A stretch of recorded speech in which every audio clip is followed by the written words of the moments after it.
Well,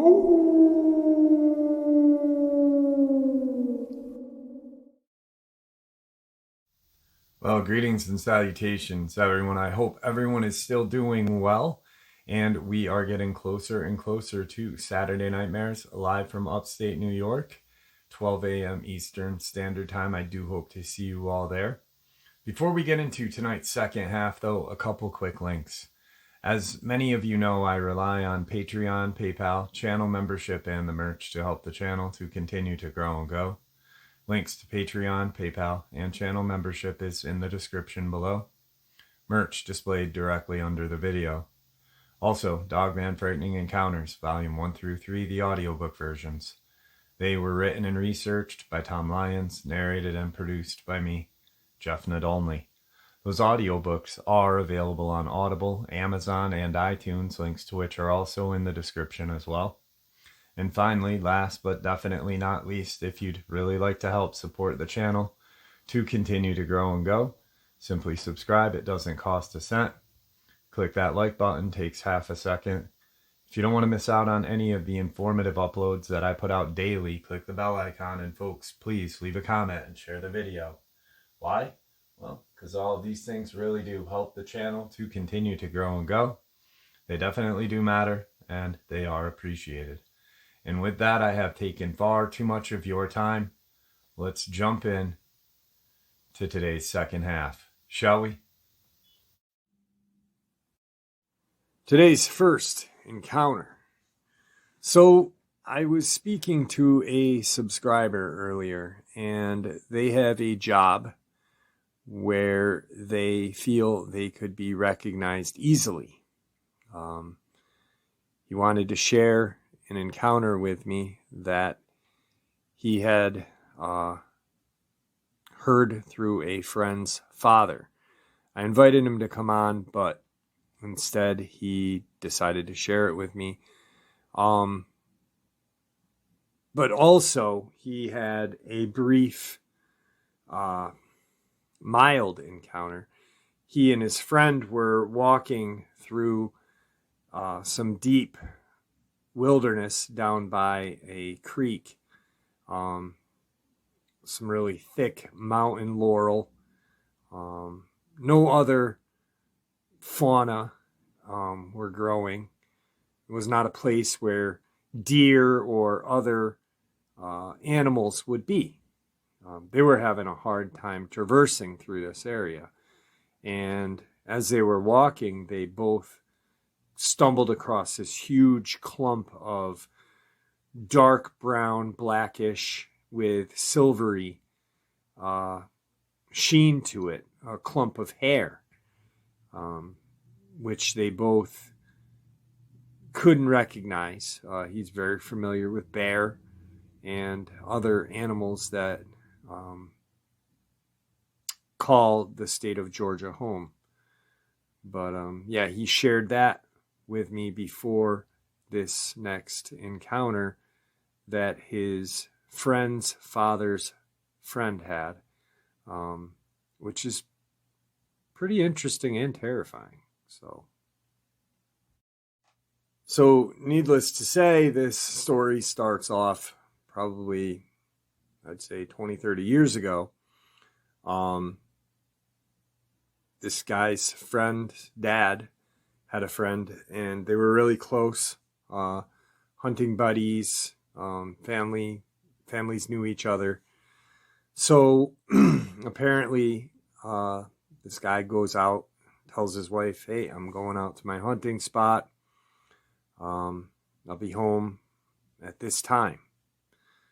And he goes out and goes hunting.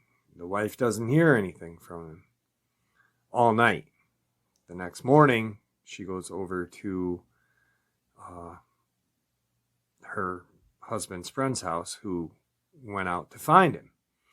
Now, he doesn't know exactly where he's gonna be, but he makes a couple of educated guesses and goes to where this guy's tree stand is. Now, as he's coming up to the tree stand, he can see visibly that his friend is in the stand, refusing to come down, just horribly terrified. The friend eventually gets him to come down, and they end up going to this guy's vehicle and leaving. On the way home, the friend shares what had happened that previous day. So apparently what happened was he gets out, goes out to his stand, and climbs up and is perched, waiting for a deer to come along. As he's sitting there, he hears some movement and activity coming from the left-hand side. And he's waiting. He can tell that it's a large animal. And pretty soon he sees this huge creature come up. Now, at first, he thinks it's a Sasquatch until he realizes that this thing has a muzzle and ears. I'm not sure about the tail, but muzzle and ears. And it's walking towards him in his tree stand. He's terrified. This creature stops almost directly underneath where he's standing and looks up at him. They're both staring at each other for probably 30 seconds, and this creature turns and walks back the same direction it had just come from. He's sitting in this tree stand, terrified at this point. He can hear the creature, or what he thinks is the creature, moving around all throughout the woods around him. He's so afraid he doesn't even want to get down. He ends up spending the night in that tree stand, and there is no more sighting of the creature, but there are noises throughout the woods all night as well until his buddy comes out. He described it, because I'm assuming this was well before Dogman was even talked about, but he described it like a bear man. And that was this experience, and he shared this with a few people. Now, this brings me to an interesting kind of subject, topic, whatever. But Tim Coonbo Baker, who I've had on my channel, who I admire. I don't like calling anyone an expert in this field, but if I were to have to call anyone an expert, it would be him. Victor is an expert in killing these creatures, but scientifically and studying them, Coonbo would be who I would consider an expert. Very humble man. He doesn't consider himself an expert. He's always learning. But he came to the realization that in the 70s and 80s, as he's taking these cases and talking to these people who have seen these Sasquatch, one day it dawns on him, and he realizes that he has misidentified some of the stories that he has heard from people that he's interviewed. And then Coonbo comes up with his chart or catalog, what have you, of the cryptids that he has studied. And he believes there are 4. Now, with him, I will trust his... I really admire Coonbo. Brilliant guy. I've talked to him numerous times about cryptids and other things beside cryptids. So I know where he's been, what he's seen, what have you. And I take his classification a lot more serious than the classification of this one that's out there from a person who has never had an encounter and never seen one, but yet feels that he is knowledgeable enough in this to make a classification chart with type 1 variant B, which is kind of stupid.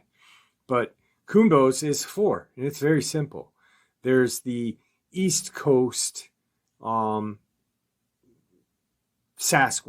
which is smaller in stature, pretty aggressive, but not really. And it's on the East Coast, probably goes out a little ways throughout the country, but that's one of his. Then there's the Pacific Northwest. Now, the Pacific Northwest is larger, much larger, and more aggressive. And through encounters that we have all heard and listened to or read about, you know, these squatches going all the way from Northern California up to Alaska through Canada are just ginormous mountain giants. And then we have what I refer to as the werewolf, which is a Sasquatch-like creature with no tail, a muzzle that resembles almost a dog, but not really. There's no tail. It's got the ears on top of its head. Very aggressive and very intelligent. And then the Dogman, which is the hocked legs, the tail, the aggressive, pointed ears, long muzzle. And that's what Kuhnbo's chart is. And it's very simple. And it makes a lot of sense to me. Now, yes, the people are going to say, well, what about the hyena one? What about this one? What about that one? Well, you just got to realize that, okay, well, I'm looking at this creature that resembles a hyena, but has the characteristics of a dogman. So we'll put that into that category. Now, it's a little easier because then it's not a type B variant A14, whatever. It's dogman. Now, we're humans. There are black humans, there are Chinese humans, yellow humans, the Native Americans are red humans. I'm not being racist in any way. I'm just classifying. But we are all humans. We all have different looks and different features. Does that make us any less human? No, it doesn't. We're from different places in the country or world, but we all have the human DNA. Why not classify us? Like, oh, well, he's from Guam, or she's from Indonesia, so she is a human variant 14B. Well, that's stupid. So I like Kuhnbo's chart. Now, being that said, this guy in the hunting, my brain just went dead. Being in his tree stand, sees something that he immediately thinks is a Sasquatch. Misidentification, because, oh, wait, it has a muzzle and pointed ears. So it's not a Squatch, but it's something else. Which brings me to the next part of the upload, because there's been many misidentifications and many non-identification of the next part of the upload, which would be missing humans throughout time. Now, one of the most notable is the boy named Dennis Martin. And people really kind of resonate to that case because he's a 7-year-old boy. He was with his family. There's a lot of mystery to it. But yet, a mile away from the disappearance of the boy, someone sees a huge brown-haired creature carrying something. We automatically jump to Sasquatch. Well, why couldn't it have been a type 3 or werewolf? Or why couldn't it have been Dogman? But there's a lot more cases that have a lot more strangeness and a lot more mystery to them. And I want to share a couple with you right now. Dennis Martin's case is very, very mysterious and very tragic and sad for the family. And it's terrible when children go missing. So let's get into this next part. Each year, there are thousands of search and rescue incidences logged across National Park System. They typically involve missing hikers, visitors who have gotten injured, boating accidents, and climbing incidents. Far and away, the bulk of these incidents are quickly resolved, usually in less than a dozen or so hours. During 2007, for instance, a National Park Service reported 3,593 search and rescue incidents. Of those, 2,566 individuals were uninjured. Another 136 died. Rarely do search and rescues go unresolved, but in 2007, there were 19 cases where the individual who spurred the search was never found. Such unresolved cases grow cold over the years, but never forgotten. One from 1969 in the Great Smoky Mountain National Park seems fresh and painful in the minds of some of the rangers who participated in the search. The search in Utah that took place a few years ago for the Barsley boy just brought back memories of Dennis Martin. Big-time memories of Dennis Martin's search recalls Larry Nielsen, who was the Cadiz Cove District Ranger in 1969. It was so similar in so many ways. In Utah that took place a few years back for Barsley boy just brought memories of Dennis Martin for me. Big-time memories of Dennis Martin's search recalls Larry Nielsen, who was the Cadiz Cove District Ranger in 1969. It was so similar in so many ways. Garrett Barsley was a 12-year-old Boy Scout who vanished without a trace during a camping trip in the Uinta Mountains in 2004. While fishing by a lake with his dad, he got his feet wet, headed back to camp a short distance away, and never came back. 35 years separated the disappearance of Garrett Barsley and Dennis Martin. The cases were similar. And the frustration and puzzlement they exacted from those who went searching. Word that Dennis, a soon-to-be 7-year-old, went missing 40 years ago on Father's Day spurred one of the largest hunts in National Park Service history. Before it ended, the FBI investigated.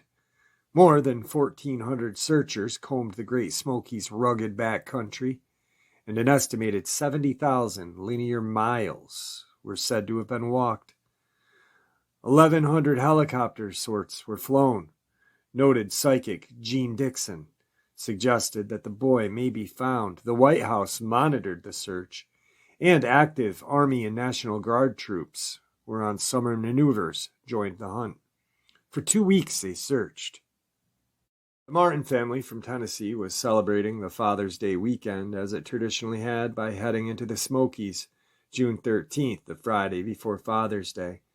Father William, his young sons Dennis and Douglas, and their grandfather Clyde were striding up onto the backbone of the Smokies. Setting out from Cadiz Cove Campground, they moved up Anthony Creek Trail for a little more than a mile, then veered right onto Russell Field Trail and continued on for several more miles in warm summer weather. The Martins moved along Ledbetter Ridge above the left prong of Anthony Creek and made their final run of the day to Russell Field.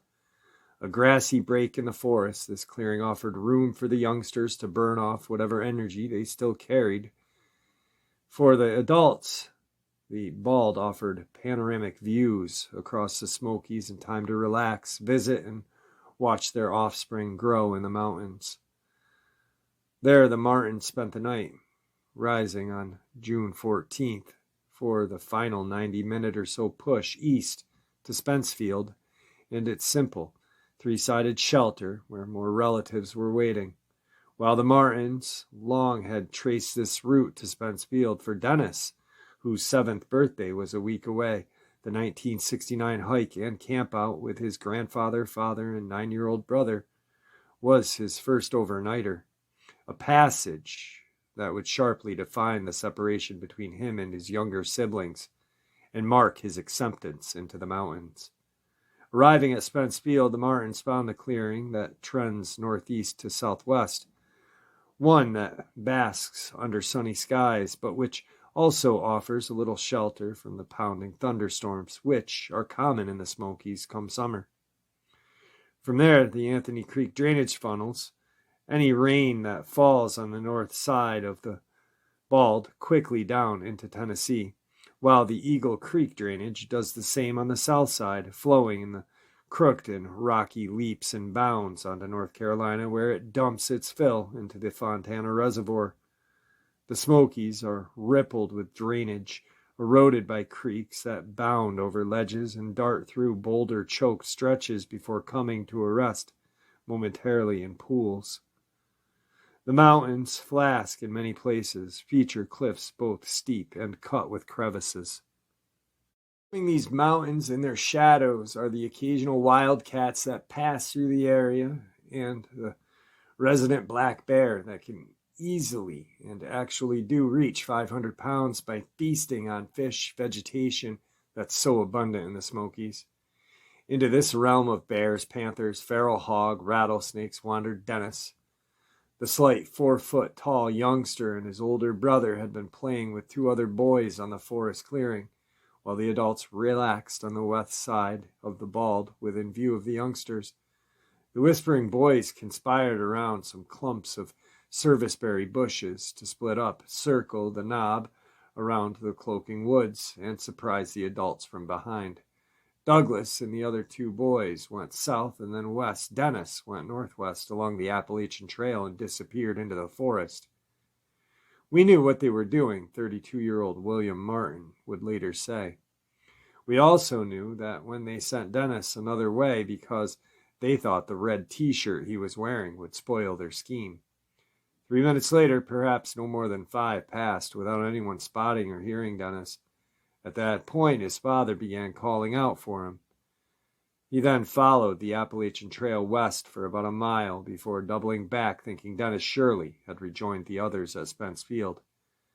When William Martin found this hope shattered, he headed west again, this time all the way back to Russell Field, only to return alone to Spencefield. While the boy's father was making these frantic searches, their grandfather Clyde headed all the way back down Anthony Creek to Cadiz Cove, a distance of roughly 8.5 miles, and reached the ranger station shortly before 8:30 p.m. to summon help. Initially, the response, summoned by word of Dennis having gone missing, was not unlike any other hasty search that was been mounted in this country's national park and national forest. A small group quickly looks in the immediate area where the missing person was last seen. And with their efforts prove fruitless, the search broadens, both in terms of terrain and searchers. These days, searchers have been refined to a point that in 90 to 95% of the cases, the subject is located within 12 hours. But 40 years ago, searches weren't so methodical.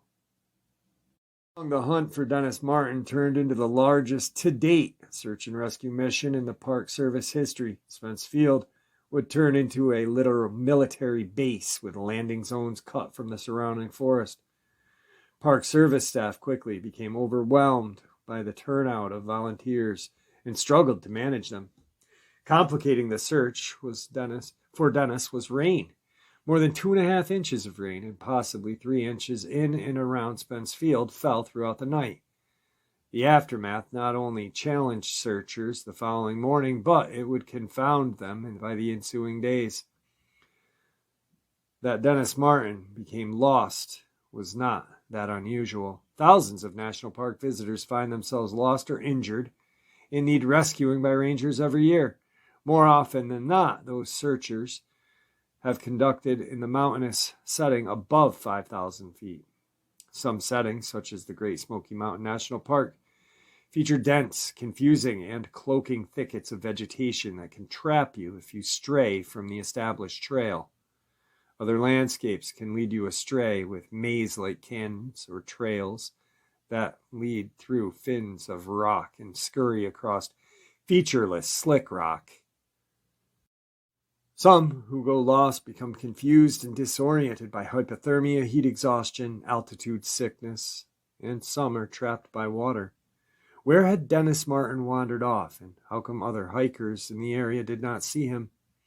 In hindsight, Martin case came to be an example of how not to conduct a search and rescue mission. Too many people were on the ground without proper supervision. A strong overhead team was not in place to direct operations. Search training, perhaps, had not been practiced as much as it is today, and certainly was not perfected. For 2 weeks, the active search dragged on.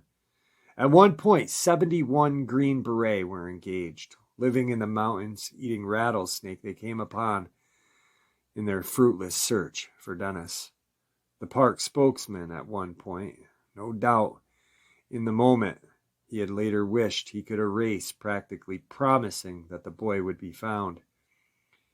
He may be a little bit the worse for wear after being out in the open so long, but I am confident we will find him.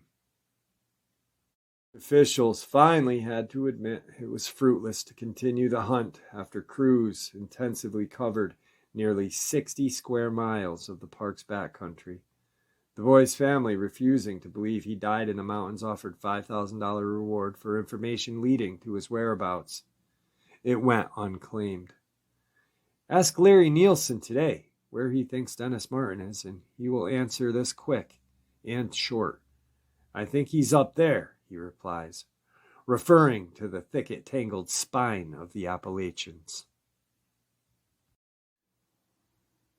At around 8 a.m., Friday, August 20th, 2004, 12-year-old Garrett Barsley and his father, Kevin, got up early. While on a Boy Scout camping trip, they headed down to the nearby lake in the Uinta Mountains in Utah for some fishing. The father and son lived in Elk Ridge and were camping with 18 scouts and 6 or 7 adults for Thursday, August 19th, and had planned to leave Saturday. Garrett managed to get his shoes, pants, and socks soaked with water while fishing, and he told his dad he wanted to walk back and change at camp because he felt uncomfortable in the wet clothes. He told his dad he wouldn't be long and would soon be back to the lake to try to land a fish for breakfast. The rest of the Boy Scout group were camping just up the hill, a mere 150 to 250 feet away. They had walked that trail several times before, so Kevin let his son head back to camp alone while he continued fishing. He really thought it was no big deal. Just in case, Kevin kept his eyes on Garrett as he walked around the lake, and even shouted directions, reminding Garrett which path would lead him straight back to camp. Then after 20 minutes or so, Kevin wondered what had taken his son so long to get back. He decided to return to camp and see what happened. And Garrett was nowhere to be found. None of the other Boy Scouts had seen him. A huge search of the area with hundreds of official and unofficial searchers turned up nothing apart from one of Garrett's Nike socks. The ice fishing pole he was carrying when he left his father was never located. What happened to Garrett? Abduction, animal attack, or something more? Hubert Lake is a lake in the Uinta Mountains in Summit County, Utah, within the Camas Range District, about 3,500 feet northwest of Mount Marcel. The lake is at an elevation of 10,426 feet. It was less than a quarter of a mile from the lake on a well-established path that connected with a road another quarter mile away. A family friend said the distance to the camp from where they had been fishing was no more than 150 paces distance. More than 200 volunteers and search and rescue team members searched into the night on Sunday, August 21st, for Garrett, who was wearing a black hooded sweatshirt, reversible black and red sweatpants, and white Converse tennis shoes. Additional search and rescue teams from Cache County joined the teams from Utah, Salt Lake, and Duchesne counties. He had no provisions or a backpack, but was carrying a short black and chrome ice fishing pole when he vanished. Hundreds of volunteers and personnel from Summit County Sheriff's Office searched on foot, horseback, with dogs, and this effort was scaled back to more than 50 professional search and rescue personnel working on foot after this. The only evidence that searchers found was Garrett's Nike sock a half a mile from the spot where he disappeared in a granite boulder field. Summit County Sheriff David Edmonds said, "The sock appears to have been taken off of a wet foot wadded, very consistent with what we knew about Garrett." Because of where the sock was found, Edmonds said it would be in a line of the assumption that he sought shelter from the cold weather, maybe by going into a boulder field for a crevasse or outcropping, something to try to get out of the weather. The mountainous terrain meant that the temperature dropped around 18 degrees at night. Garrett disappeared. The official search for Garrett was called later 9 days. A 3-mile radius and rugged mountains from where he was last seen was thoroughly searched. After the official search was over, the family and many dedicated friends and volunteers continued searching, returning at least 2 or 3 times a week until October. Further searches happened after the winter of 2004, but turned up nothing. Kevin Barsley said, "We know that it is often discouraging at the end of the day when we haven't found him or any signs of him, but we want you to know that every area that we search just gets us that much closer to finding him. I've speculated and speculated. I don't know where he is. I just wish I knew. If I did, I'd just end this." No other sign of Garrett was ever found in the area. Was he abducted, killed by a grizzly or mountain lion? No sign of attack was found. It's strange that even his fishing rod was never found. Perhaps his remains lie in some hidden crevasse. Jared Michael Negrete disappeared July 19, 1991, Mount San Gorgonio, San Bernardino National Forest, California. 12-year-old Jared Michael Negrete was a Boy Scout who was on his first overnight backpacking trip. He was last seen on Friday, July 19, 1991, at about 6 p.m. when he fell behind his fellow scouts on a hike to the summit of 11,500-foot Mount San Gorgonio in San Bernardino National Forest, Southern California. An extensive search turned up only some candy wrappers and a camera with a haunting image of Jared on it. 30 years later, despite the large search and follow-up hikes into the area by amateur investigators, no remains have been found. Many are asking why a scout leader would leave Jared alone on his first trip while he and the other scouts completed their hike. San Gorgonio Mountain, also known as Old Grayback, is the highest peak in Southern California, and the traverse ranges at 11,503 feet. It's in the San Bernardino Mountains, 27 miles east of the city of San Bernardino. It lies within the San Gorgonio Wilderness, part of the Sand and Snow national monument managed by the San Bernardino National Forest. Jared, 12-year-old, was an 8th grader with Hispanic background who lived in El Monte in LA County, California. He had black hair, brown eyes, 5'2", 150 pounds. He was wearing a tan-colored t-shirt, which may have been a Boy Scout-styled, green Boy Scout pants, and a pair of black high-top pro-wing sneakers. He had a small birthmark on his right cheek, wore glasses with brown plastic rims. He was carrying a 2-quart canteen of water.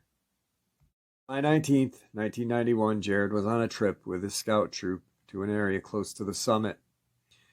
In total, the group included the leader and 6 scouts. At around 6 p.m., Jared fell behind his fellow scouts on the hike to the summit. Another group of hikers spotted Jared staggering behind and notified the scout troop leader at the summit. They had seen him. He was shortcutting the switchbacks on his way up the trail and was told not to and stay on the trail. A switchback is a trail up a steep mountain or hill that is like a zigzag pattern instead of a straight trail. Shortcutting a switchback is bad trail etiquette because it kills vegetation, loosens soil, creating a new trail straight up and down the hill, which will, in time, get large and hollowed out from erosion. However, the scout leader, an experienced hiker, said he would pick up Jared on the way down. When the leader finally was able to descend the mountain to pick Jared up, he was nowhere to be found. As soon as the troop leader realized that Jared had disappeared, he accompanied his 5 other scouts back to base camp and then hiked about 5 miles in the dark to get help. San Bernardino County Sheriff's deputies, along with search and rescue teams from as far away as Sierra Madre and San Dimas, began searching a 130 square mile area. Within 3 days, their search was focused on a 6 square mile area where a footprint believed to match one of Jared's high-top tennis shoes was spotted. Searchers also discovered beef jerky and candy wrappers believed to have been dropped by the scout, and most importantly, his camera was located. On the film roll were 12 pictures. Most of the pictures were landscape scenes apparently taken before Jared went missing. But the final picture on the roll of film was a photograph of the scout's eyes and nose, taken with the aid of the camera's flash, possibly at night after he disappeared. Family members said it appeared Jared pointed his camera at his face and snapped the picture. It seemed possible that the boy had lost the camera while sliding down a portion of the mountainside. 70 officers, some who were airlifted by helicopter into the forest, and horseback riders, as well as helicopters with infrared, were deployed. Over the next 2 weeks, as many as 3,000 people had logged 45,000 hours scouring 50 square miles of San Bernardino National Forest, from Uglas Oaks to Whitewater Canyon. A blue water bottle was found, but this was confirmed not to be Jared's and had probably washed down the mountain by flash flooding. The temperatures were warm enough for Jared to survive unaided on the mountain for a few days, and there was sufficient amount of water located in the area, as well as the bottle he was carrying. It seemed he did have limited amount of snacks with him. No further clues were found. Jared had vanished. Despite the discovery of the camera and its pictures, Jared remains missing 3 decades as of 2021. What happened on the day of July 19th, 1991? It is somewhat alarming that Jared, who was 12, was left behind by a scout leader. Generally, the slowest hikers are put in the middle of the group to avoid anyone being left behind. Leaving a scout on his first trip away to wait from others to finish their hike would nowadays be considered risky or even negligent. I just want to cut in really quick. I was in Boy Scouts, and 91, I was 15. So prior to that, like 88 when I stopped Boy Scouting, and went to the Explorers. I was a Life Scout. I stopped Boy Scouting when I was 15. It was common for hikers and Boy Scout when we were going on hikes, stragglers. It was common. Things are different nowadays. The world is full of snowflakes, full of just, I don't know. But, it was back in the day when kids drank out of the garden hose and pissed behind a tree. Boys were boys, and they just messed around while scouting. Chances are, we don't know really the time difference of Jared being away from the troop.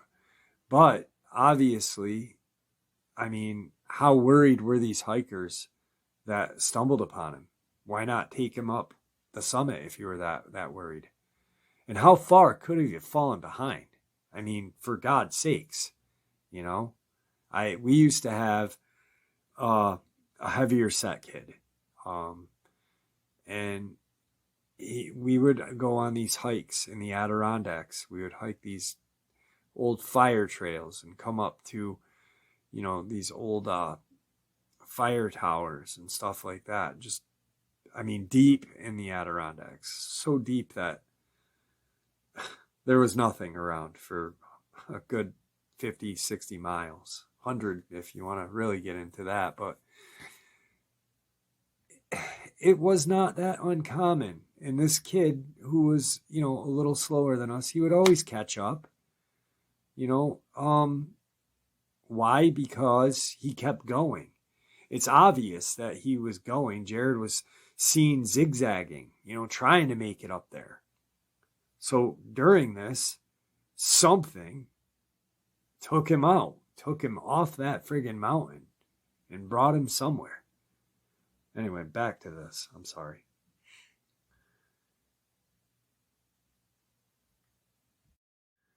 Did he fall off the trail or slip down the mountainsides? He was seen shortcutting the switchbacks on his way up the trail.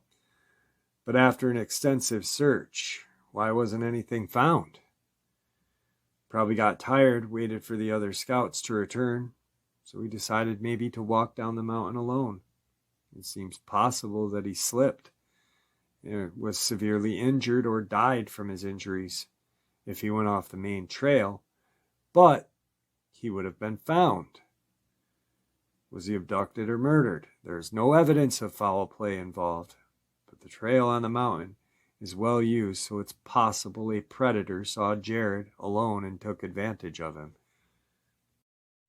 However, if it was a human predator, it would have attracted attention from the other hikers in the area. Did he succumb to a black bear or other, in quotations, wildlife? It's possible, but there was no signs of blood, drag marks, or other evidence. So my guess is on all three of these cases, like Dennis Martin, something scooped these boys up. Something very strong, very quick, very dangerous, and not a human being.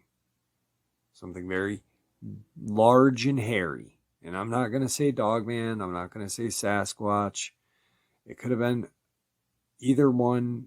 It could have been a werewolf. It could have been whatever. The point is, these three cases are so friggin' similar and not solved. How crazy is that? There are so many unsolved cases, but I wanted to share these because they were so similar. They were children, and they were with friends and family, hiking, having a good time, and yet mysteriously and quickly, very, very quickly vanished. Dennis Martin, matter of minutes. Jared, a matter of minutes. Garrett, a matter of minutes. whatever took these boys was very large, very strong, and very fast. And there's a reason why. There's a reason why we didn't find them. Same reason why we don't find where these very large, strong, hairy, quick animals, creatures live. Because we're not looking in the right spot. Or because they're just smarter than us and the apex predator of the forests. And there you have it, folks. I hope you all enjoyed this second half as much as I enjoyed sharing it with you. I hope to see you all at the live stream tonight, 12 a.m. Eastern Standard Time. And I'd like to thank you all for supporting the channel. It is, after all, your support that helps the channel to continue to grow and go, and what gives us all a place and a chance to share our experiences and theories judgment-free. Everyone is simply treated with the respect that we deserve. Please stay safe, happy, healthy, and ever vigilant, keeping an eye on our children, pets, family, and our friends. These creatures are real. These events have happened. Share this information with those you love and care about, and it may just help save their lives someday. Until next time, never stop asking questions, never stop searching for the truth, and God bless you all.